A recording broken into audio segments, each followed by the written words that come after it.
बेटियां घर छोड़ती हैं, घर वालों को नहीं।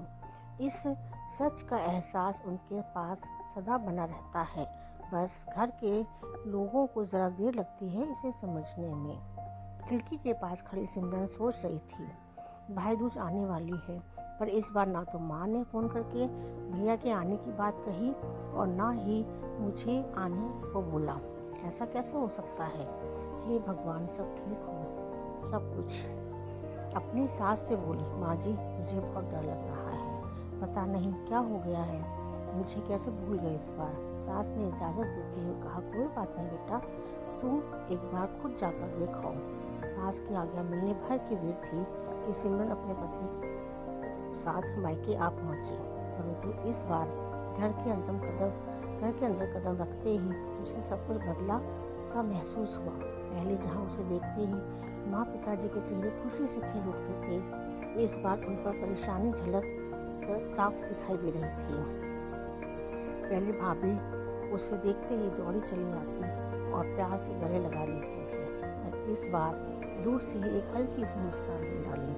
भैया भी ज़्यादा खुश नहीं दिखे। सिमरन ने जैसे तैसे एक रात बिताई, परंतु अगले दिन जैसे ही उसके पति उसके मायके छोड़कर वापस गए, उसने अपनी माँ से बात की। तब उन्होंने बताया, इस बार कोरोना के चलते भैया का काम बिल्कुल बंद हो गया, ऊपर से और समस्या है।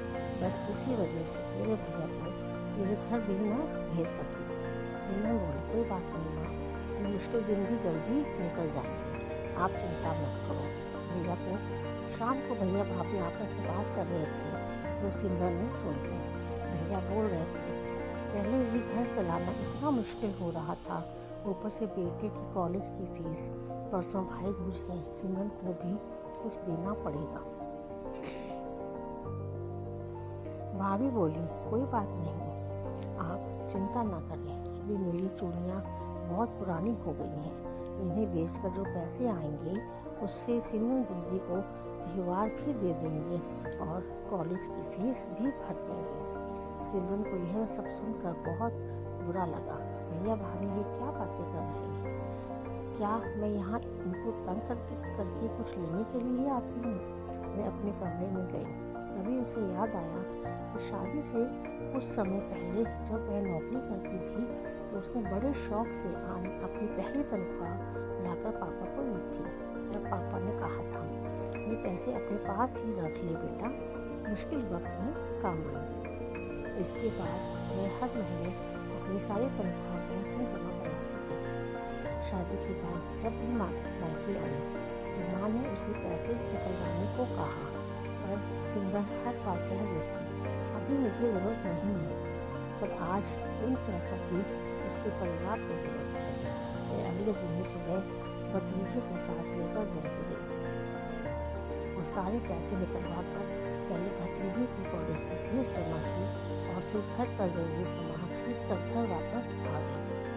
अगले दिन जब भैया का टीका किया तो भैया ने खड़ी आंखों से उसके हाथ 100 का नोट रखा। सिमरन मना करने लगी तो भैया बोले, ये तो शगुन है पगली, मना मत करना। सिमरन बोली, भैया बेटियां मायके शगुन के नाम पर कुछ लेने नहीं, बल्कि अपने माँ बाप की अच्छी सेहत की कामना करने। भैया भाभी को माँ बाप की सेवा करते देख ढेरों दुआएं देने और बड़े होते भतीजे भतीजों की नज़र उतारने आती हैं। जितनी बार मायके की दहलीज पार करती हैं, ईश्वर से उस दहलीज की सलामती की दुआएं मांगती हैं। जब मुझे देख माँ पापा के चेहरे पर रौनक आ जाती है, भाभी दौड़कर गले लगाती हैं, आप लाड़ लड़ाते हो, मुझे मेरा शगुन मिल जाता है। अगले दिन सिमरन ने मायके से विदा लेकर ससुराल जाने के लिए जैसे ही दहलीज के पार कदम रखा कि भैया का फ़ोन बज उठा। उन्हें अपने व्यापार के लिए बहुत बड़ा ऑर्डर मिला था।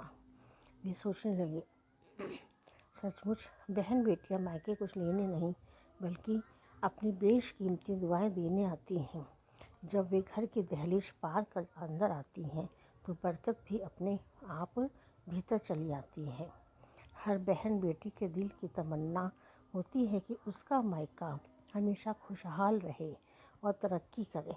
मायके की खुशहाली देख उसके अंदर एक अलग ही ताकत भर जाती है, जिससे उसके अपने जीवन में पेश आने वाली मुश्किलों का वो डट कर सामना कर पाती है। भैया की आंखों से खुशी के आंसू बहने लगे।